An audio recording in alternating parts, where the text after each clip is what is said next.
Hi, I'm Dave, and I'd like to talk a little bit about digital audio workstations or DAWs from the perspective of anyone working with generative music and Suno in particular. First off, what is a DAW? A digital audio workstation is computer software in which you mix and create music. And you do this by having multiple sources of music. It can be a MIDI track, it can be a piano track, it can be vocals recorded from a microphone, guitar, saxophone, whatever. These are the elements of any song, and when you place them as tracks, you layer them up and you play them, then that's your song. An audio engineer would also call that a mix, and the software you use to work with that type of information, that's called a DAW. So that's pretty much what a digital audio workstation is. You have tracks, and the contents of the tracks, each individual recording, that's what we call a stem. At this point, you're pretty much just working with the individual stems and how they sound in relation with each other. With that, let's get into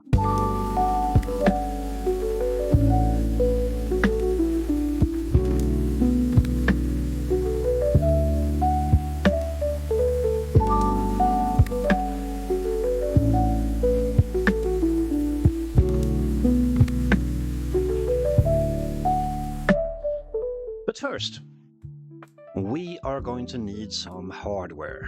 And no, it's probably not going to be what you think. I do not think you need really expensive studio grade stuff. That's not the point here. But you are going to be working with sound. And when you're working with sound, it's kind of important that you can actually hear the sound you're working with. Otherwise, it's like a doctor that's trying to determine if you have breast cancer and is not using an X-ray machine. That's just a guy looking at your boobs. If you are not able to hear accurately the sounds in your mix, you're not going to be able to tell what's going on with it. Yeah. But with that being said, you don't need very expensive equipment. So, first of all, I would recommend that you have a pair of headphones, because when you have those on, nothing outside can hurt you. Of course, I'm just kidding. But headphones usually are pretty good because they give you a decent range of sounds, and they are usually quite cheap. Use pretty much any cheap headphones that you want. The main thing you're looking for is what its range is. You want to be able to hear bass sounds and the highs, preferably in detail. If that's above your budget, that's just fine. The most important thing is that you're not using a laptop speaker, your phones, or an iPad or anything like that, because those speakers are not adequate at reproducing sounds. Number two, I can recommend that you have a pair of actual speakers. And again, it doesn't really have to be expensive speakers. It does not have to be studio monitors. The ones I'm using here, they are cheap. What you are looking for in speakers, preferably, if you're on a budget, is something that has multiple elements, a tweeter that produces high-pitched, high-frequency sound. The mid-range speaker is producing mid-range sounds, and the subwoofer somewhere on the floor produces sub-sound. When other people are going to listen to your music, they are not going to be using studio equipment. So it's really, really great to have just a pair of normal speakers with amplified bass, like anybody else would use to listen to the music. The main thing is that you want to be able to hear what others are going to hear. With that being said, the hardware requirements, I'd say, is a pair of headphones that's capable of producing bass sounds, and pretty much any kind of normal type of speaker setup, so you can hear what other people are going to hear. The last hardware requirement I would recommend is having a good computer. You can work with your phone or your surfpad, but I would not recommend it because you're going to be working with layers of stems and tracks that's going to be routed to mixers that's going to have a lot of knobs and dials, and I'm getting claustrophobic just thinking the thoughts of having all that shit on this small screen. It's like, no. You can do it, but you'll only enjoy doing it if you're a masochist. That's my the hardware requirements. So my recommendation is having a decent computer. It can be a laptop, it can be a stationary computer, it can have lots of RAM, it can have the world's most beefiest CPU, and that's good, but it's not a requirement. It does not need a supercomputer to run it, just something better than a potato. Let's get into the actual topic which I was supposed to be talking about, and that was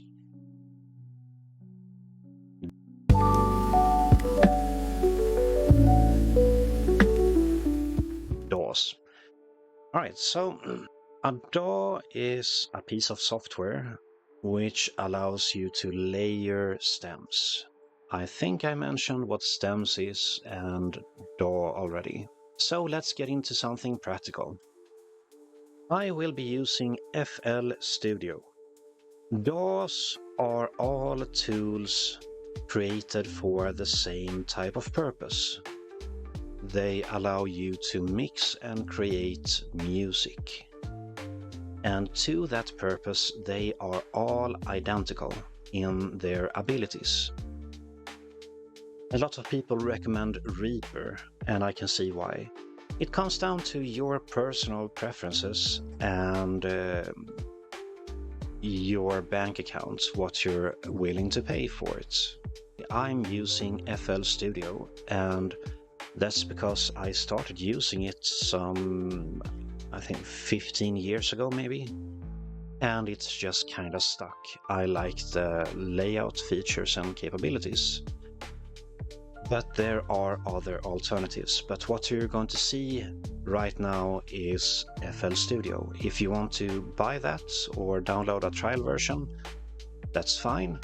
If you'd rather use say Reaper or Cubase, that's also fine. You're going to be able to do the exact same things. It's just going to look a bit different. So let's get into it. This is the song that I've chosen that we're going to be working with right now. And you can find the link to this song and its stems somewhere in the description if you want to download it for yourself and do some experimentation, or maybe even follow along here. And I'm releasing it under CC0, Creative Commons, public domain. Don't think about what you can and can't do with it. Just go nuts. Do whatever you like with it. It's fine. This is what it looks like with the stems. You have bass, drums, guitar, kick, percussion, and the vocals. And when you're downloading the wave audio, that's what I'm here calling a premix.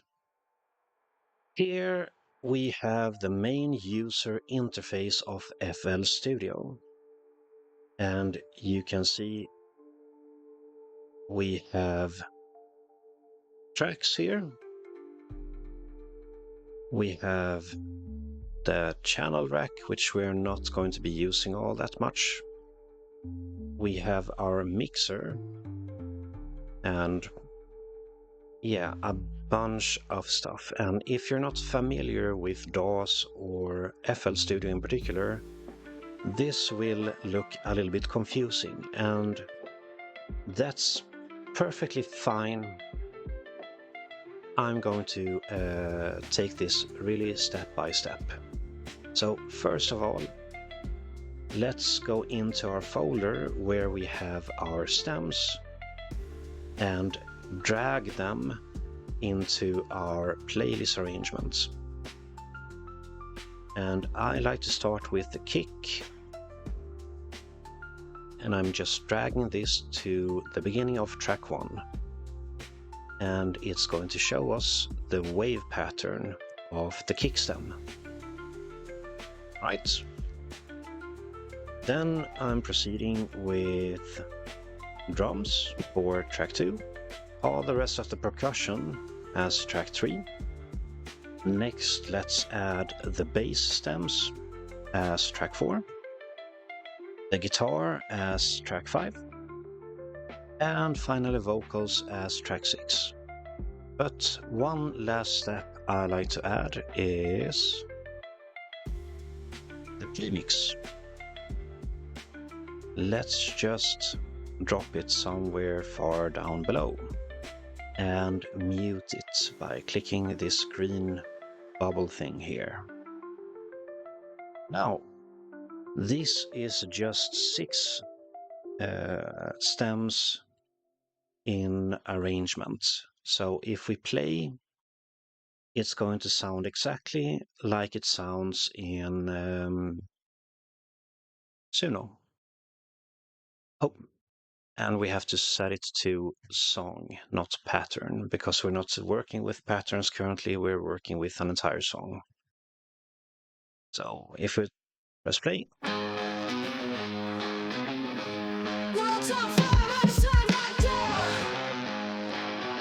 Sit back, sink into the floor. TV on mute, ain't no sound. What's the chaos going down?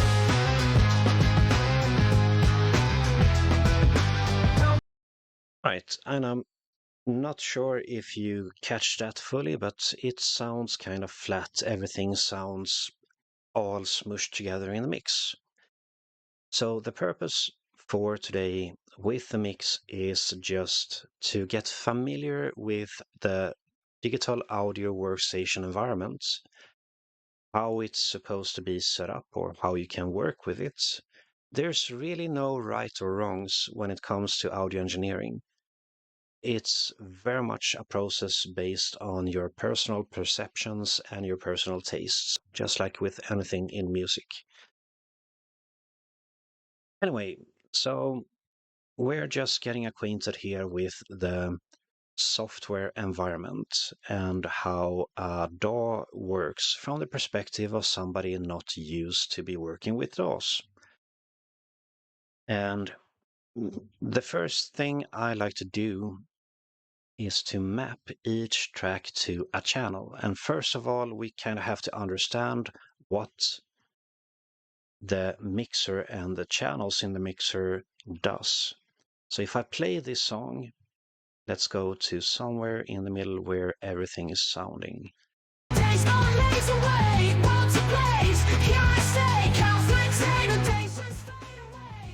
As you can see, only the master channel is lighting up with sound. And that's because nothing is being routed to any channel in the mixer. So let's right-click on a track and select track mode, audio track, and insert 1. That is going to track this track in the mixer using the first channel. You see it's light up here. And to make it even more clearer what we're working with, let's right click on it again and choose rename, color and icon. This is the kick stem, so let's rename it to kick. And let's give it a color. This is all subjective. I like to use red colors for the drums and percussions. So accept, enter, and voila. This track is now named Kick. It's color-coded red. And it also shows in the mixer that the name is Kick and the color is red. Now if we play this again, you can see it lights up.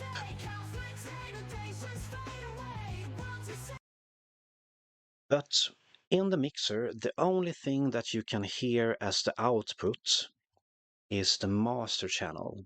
So from this track, it's routed to the mixer, to the kick channel, and you can see this little line here that goes from the kick channel to master. So this is how the signal chain is being routed. From the track to the channel, from the channel to the master. Let's do every other track, and by the power of video editing, it's all done. So you can see that I've routed all my tracks to the mixer, each to individual channels that each are being routed to the master. In of itself, this doesn't really sound anything different than it did previously. But what you can see here is that all of these channels are lighting up. Now, this is all set up, which means we can begin working with the individual stems and try to change the sounds and various aspects of the sounds. And the first thing I like to do is try to focus on the bass and percussion. Now, a piece of advice is to actually never really solo a track. You can solo a track by disabling the sound of all the tracks except for the track which you're working with. And the reason why I would not recommend soloing tracks when mixing music is because it doesn't really matter if you think that the individual stem sounds great, because it has to sound great in relation with all the other sounds. So you can't really tell when you're soloing the kick if you're creating much interference with the bass. So with that in mind, let's do something with the kicks. And how we're making alterations to the sound when mixing, we are primarily going to be using just a couple of plugins. The plugins are going to be an equalizer. I think most of us have some frame of reference to what an equalizer is. You have a band of frequencies with some notches in between, which you can use to increase or decrease certain frequencies in the sound. The difference here is that we're going to be applying these filters, these plugins, in the mixer to the individual channels. So we're just going to be affecting vocals or guitar or bass or the kick with each individual filter. Unless we want to affect all of the output of the channels, then we're placing it in the master. So let's start with the kick, and Here in the first slot in the mixer for the kick channel, we're going to be adding the Fruity Parametric Equalizer 2. If you are using another DAW, the interface might look a bit different. It might look very different, but in essence, I think each and every DAW that you will get your hands on will have these basic features. Tracks, mixer, filters. So, however you're doing it, we're applying a parametric equalizer to the kick. Now, your DAW might look a little bit different. This is how the Fruity Parametric Equalizer 2 looks like. And let's use a preset and go to kick. And I think it's important for you to know that this is not an exact science, or maybe it is, but it isn't really necessary for you to be working with predefined presets or stuff like that. It's just to kind of get an understanding on what audio engineers think the filters need to be applied to a generic kick. They want a certain frequency within the subspectrum a little bit pinched up, the mids a little bit lowered, and the high mids a little bit raised. But that's really not what's important. That what's important is how does it sound. And there is no way to create a preset that will fit all types of sound and in all circumstances. You really have to listen to the sound and make adjustments. So let's listen to the mix and try to hear what this thing is doing.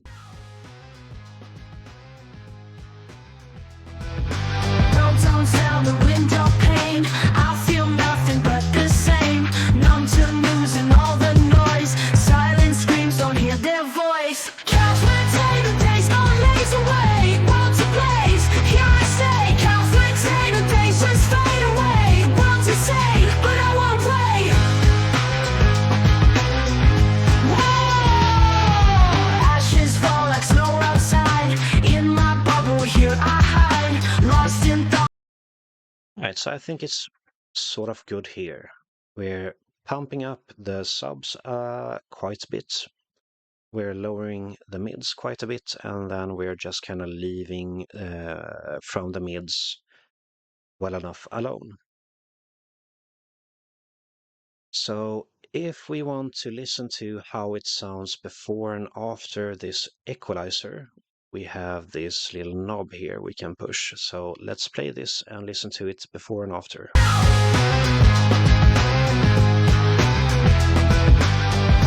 Down the window pane, I feel nothing but the same. Numb to losing. So if you are using headphones, you or some speakers with a subwoofer, you will notice quite a difference here. If you're listening to this on a phone or laptop speakers, the difference will not be all that noticeable. But it's increasing the subs by quite a lot. But there is another stem that is working within the same frequency space, the subs, and that is, of course, the bass.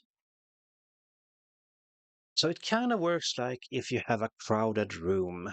If you just have one person yelling stuff about Jesus and stuff, yeah, that person is going to be noticed. But if you have multiple people yelling about multiple stuff, each person will kind of get drowned out and it will become a choir of crazy. And that's pretty much what's also happening here. You have the kick, and when the kick sounds in the bass frequencies, it's competing with the sound that's coming from the bass line. So the way we can avoid this is by using a sidechain and a limiter. Now I can already hear you going, oh my fucking god, no. No, that sounds complicated. Well, yeah, no, it's not that hard. We're going to get through this. So you have the sound coming from the kick that's going into this channel. And you have the bass going into this channel. In the bass, we want to lower the volume of the bass, but only when the kick is playing, so that you can hear the kick over the bass line. So it becomes separated by volume. And if there's no bass playing exactly when the kick is playing, you're going to get a lot more punch and clarity out of the kick. So, how do we do this? In FL Studio, that's kind of easy. I just click here on the kick channel, and then I go down to the bass channel, and I don't click.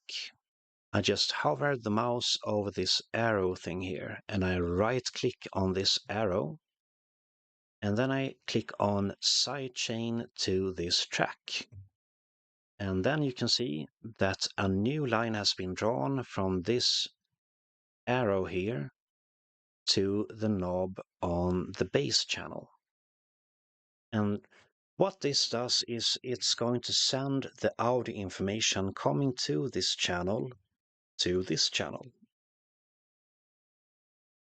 But it's not going to play it. It's just sending the audio information. So let's click on the bass channel, and we're going to add a new filter, which is going to be a fruity limiter in the case of FL Studio. And this is what the fruity limiter looks like.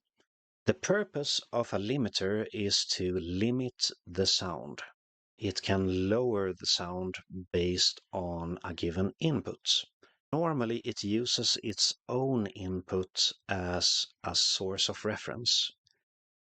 But we're going to use the sidechained input from the kick track.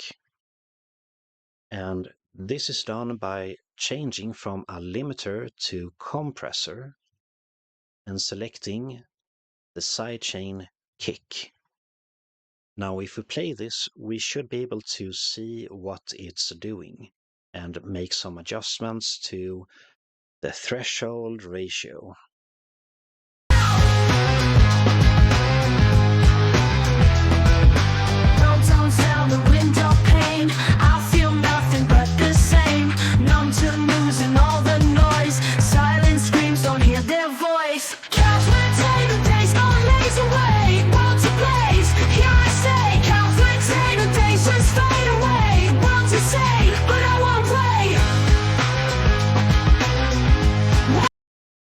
Right, so you can see here exactly what it's doing. When the kick sound comes in, it actually lowers the sound coming from the bass. And we're pretty much done here. So let's take a listen to how it sounds before and after this filter.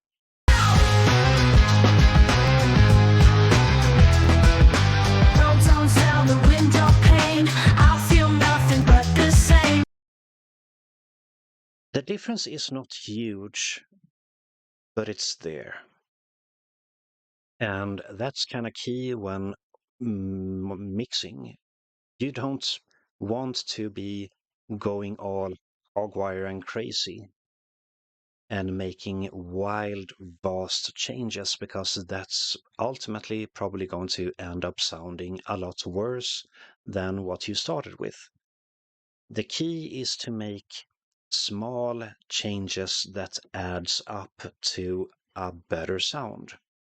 And if you have to make very, very large changes, that's probably a good sign that the issue is not in the mix. The issue is with the stems. So to recap, what we have done so far is we have applied a parametric equalizer to the kick to make it a little bit creamier. And we have added a limiter to the bass line to lower the volume of the bass each time the drums, the kick is playing, to give it a little bit more room in the sub frequencies, so the kick becomes a little bit more pronounced and defined. So the next thing I would like to address is the vocals. And there is a ton of different things you can do with the vocals. But we're not going to be doing all that much. Let's just add another parametric equalizer, and we already have a preset for vocal presence. Again, don't become too fixated with presets. This is just a guide that kind of gives you an idea of what studio engineers think of when they think equalizing vocals. In general, you want to cut the low ends because very few people speak in bass. That's just not how people speak or sing. In general, then you can see that they kind of notch down the low mids and add a little bit on the treble. And this should probably give a little bit clarity and make the vocals a little bit brighter. But let's hear how this sounds.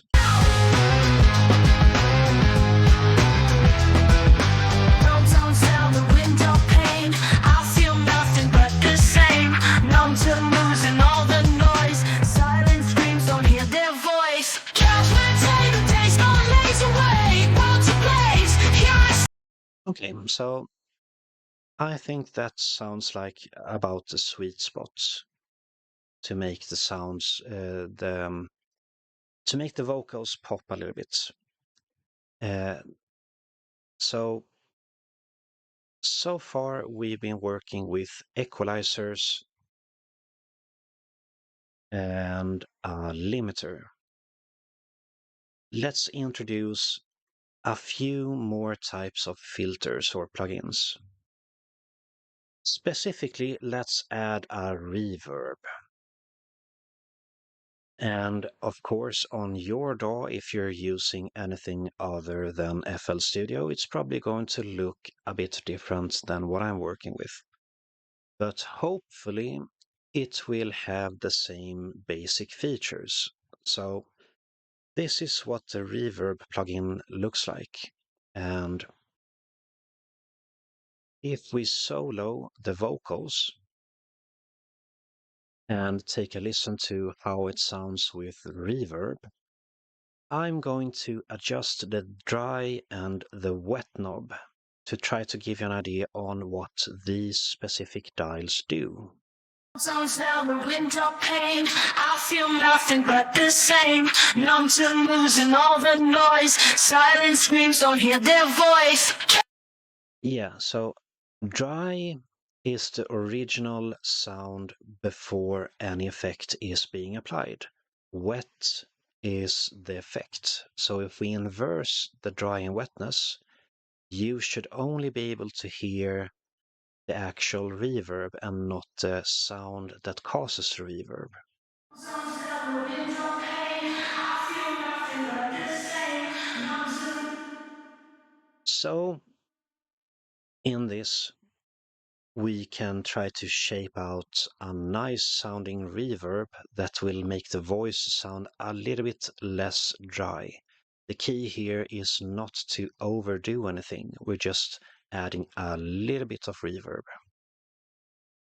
Zones now the window pane. I feel nothing but the same. Numb to losing all the noise. Silent screams, don't hear their voice. Couch potato days, no lays away. World to blaze, here I stay. Couch potato days just fade away. World to say, but I won't play. Right, so that sounds pretty okay. It's not all that much, and it's not supposed to be. And like I said earlier, it's a really, really bad idea to try to solo a track because you don't really know how this is going to sound in relation to the other sounds. So let's listen here how it sounds combined. Sounds out the window pane. I feel nothing but the same. Numb to losing all the noise. Silent screams, don't hear their voice. Couch potato days, no lays away. Right, so it could use a little bit more reverb, I noticed when playing it all together. The final thing I'd like to add to the vocals, and this is probably a little bit controversial among audio engineers, but I, in this case, would like to add a little bit of stereo separation. And you can use in FL Studio Fruity Stereo Enhancer and Fruity Stereo Shaper. But I have a separate plugin for this purpose, which is available for free to download, and it's called Oso Imager 2 by Isotope. And it looks like this with a polar sample. So if I play the sound, it's here going to display directionally how the sound is being projected. Sounds out the window pane. I feel nothing but the same. And if I want the sound to sound a little bit wider in stereo, I can click here and select Stereoize, increase the width a little bit, and I'm going to play the sound, and you can see how this is going to scatter much more to the sides as I play along with it. Sounds out the window pane. I feel nothing but the same. Numb to losing all the noise. Silent screams, don't hear their voice. Couch potato days, no lays away. World's a blaze, here I stay. Couch potato days just fade away. World's insane, but I won't play. Whoa, ashes. So, what's happening here in this mixer channel is we're first applying an equalizer to try to bump up the clarity of the vocals. We're adding a slight reverb, which is going to add a room sound. The reverb is basically just sound bouncing from the objects of your environment. And we're increasing everything, the reverb and the actual sound, using the ozone imager, making it broader in the stereo. So I apologize. This video was really meant for a beginner's first look into digital audio workstations and FL Studio, and I hope I haven't totally broken your head with this information. That's really not the purpose.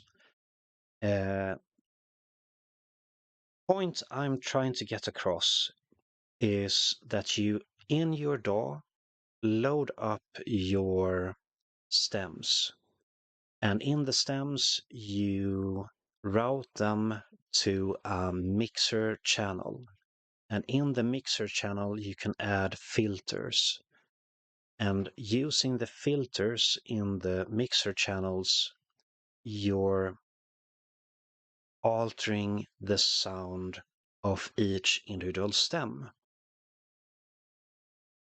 And that's pretty much it. The different filters we've been using here is the parametric equalizer, its reverb, and its stereo separation. We've also, for the bassline, used a limiter that's connected to the kick using a sidechain.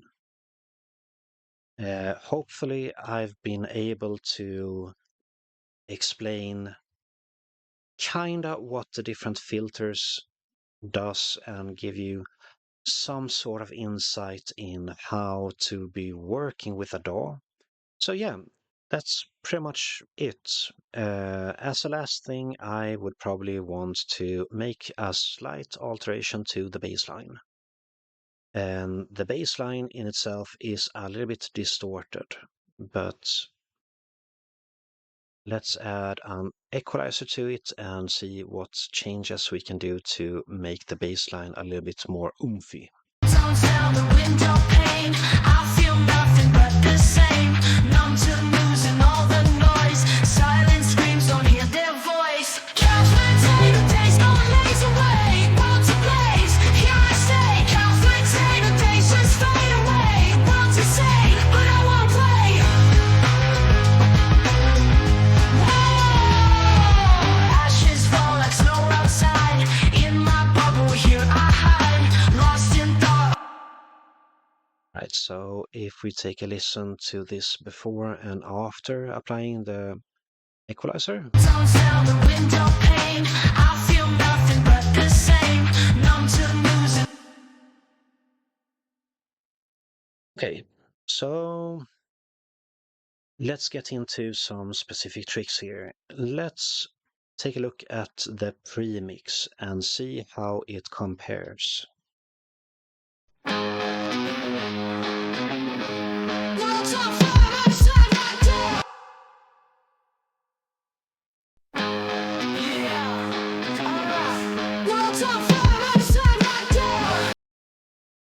As you can hear already, the original sound is much more tame.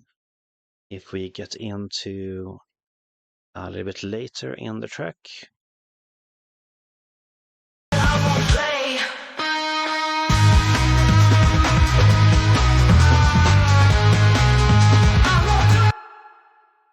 okay, so I can hear that the bass is much more punchy and it's much more louder. So we should probably lower the volume a little bit.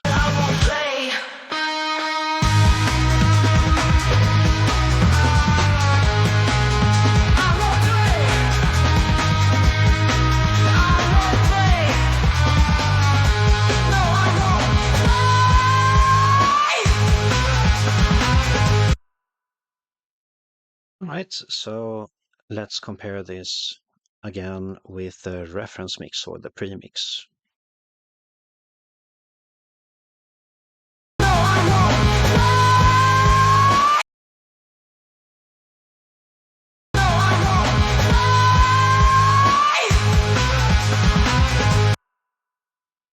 So it doesn't really sound all that much different, and it's not supposed to. We're just trying to make the sound a little bit cleaner and a little bit better, with the focal point being a little. Like I said earlier, if you're overdoing it, you're probably going to end up with a poor result. And if you need to overdo it, that's probably a good signal that something's wrong elsewhere than the mix. And of course, you can work a lot with the mix and the individual stems, but the more work that's required, the more it's telling you that there's an issue here that you're trying to fix in a place where you're not supposed to be fixing. So the final thing to do when you're done with your mix is to export your mix. And I like to use the FLAC file format. And audio formats is probably a different topic in of itself, but know that when you're creating a WAV file, you're creating a large file that's going to be lossless. It's going to have all the detail and information of your original recordings, or as close as you can get it from a digital recording. The FLAC file format is a lossless compression format that's going to have the same type of information as the WAV file, but it's going to take less space, but it also requires a little bit of computation for playback. The MP3 file format is a lossy compression format that's going to lose some detail, especially in the low end and the high end frequencies. And it's going to mush them together, which is going to sound a bit like artifacts. The best you can do in an MP3 file is have it set at 320 kilobits per second. That's going to give you the highest fidelity of the audio which you can get in that file format. But when you're working with audio engineering and when you're not submitting music where bandwidth is an issue, always use either WAV files or FLAC files. So let's save this as couch potato mixed. It's going to give you some options, and yeah, everything here is looking pretty decent. Start, and just a few seconds later, the beep that says everything is okay. Looking here now, we have the premix and the mixed. As a final note, I'd like to head over to bandlab.com/mastering. We can do all the mastering we want here on the master channel in FL Studio or your DAW of choice using various plugins and filters. But that's a large topic of discussion which I won't get into in this video. But I'd just like to mention that you can use bandlab.com/mastering for free to make some mastering of your music. And we just import our mixed track. After it's uploaded the file, it's going to master it on the server side. And when it's done, you can play it back right in the browser. You can hear it in the original compared to the mastered. Currently, it has 4 different type of masterings available for free, and if you're a subscriber, you have access to 8 in total with the ability to set intensity levels of the mastering. But for a free option in where you just upload an audio file and get roughly mastered copy out of it, that's a pretty sweet deal. So let's hear how the mixed track will sound mastered and unmastered.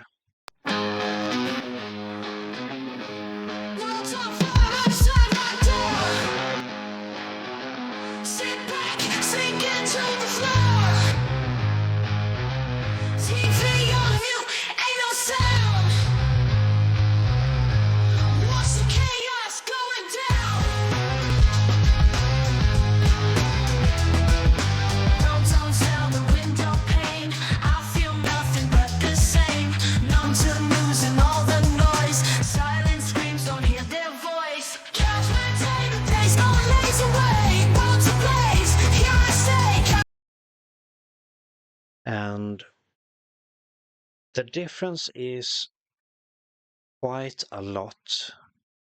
And I think usually the tape mastering described as warm saturation with analog dynamics makes a huge difference. Before mastering, you can't really hear it when you're just listening to it, but when you're comparing those two, the unmastered sounds like if you're playing it through a pillowcase. Mastering just opens up the details and the dynamics in the mix. And that's really all that's required for you to do free fast mastering without much ability to you're not really able to make a lot of alterations here unless you're a subscriber and you can change some intensity settings. But for being a free option that just requires you to upload a file, make a click, and then press download, this is really sort of amazing.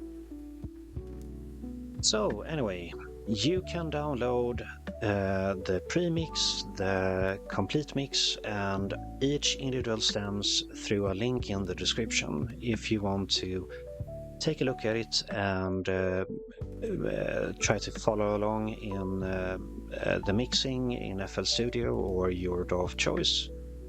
The purpose of this video has been to make an introduction to digital audio workstation environment for anyone working with generative music that doesn't really have much experience working with DAWs. Hopefully this hasn't been too complicated, but I know, I really know it's really a technical subject, and that's why they're paying audio engineers at studios the big money, because it's a skill, it's an art. And I like to point out that I am really not an expert. Myself, I am no audio engineer. But I've been studying the subject a little bit, and I know a little bit about a little bit, and I think I know enough to kind of help other people in the right direction. By using a digital audio workstation, you're going so much further beyond what you are able to do using Suno alone. And it becomes more creatively open for whatever your desires are when it comes to your song. How you want it represented, how you want it to sound, what it should contain. In a mix, your mix can be just the stems of your song that you generated in Suno with just some minor filters applied, or you can have like 50 different versions of a song you've created on Suno, and in the mixer you're just building the song like using Lego pieces to try to create as good of an arrangement as you possibly can. Anyway, this video has been going on for quite some while now, and for that I apologize. It's taken quite some time to get this together, and for me it felt important not just to skip over everything and just show the highlights of the end result, but to in real time just kind of move things forward and talk a lot. I really hope that this has been the slightest helpful for you. That maybe this is your starting point for taking more creative control in the music you are creating, and you hit the generate button. That does not have to be the end of it. That can just only be the beginning if you choose to go down this path. But it's really also not strictly necessary. If you don't think you need to change anything in your Suno songs, that's just fine. I'm just trying to show the basic tools required to start manipulating the sound after it's been created. So I hope you've enjoyed at least something out of this video, and feel free to leave a comment down below if you'd like me to make another video in the future touching on some other subject. And with that, thank you so much for watching, and I'll leave you with the complete recording of what we just mixed. Until next time. No time for outside my door.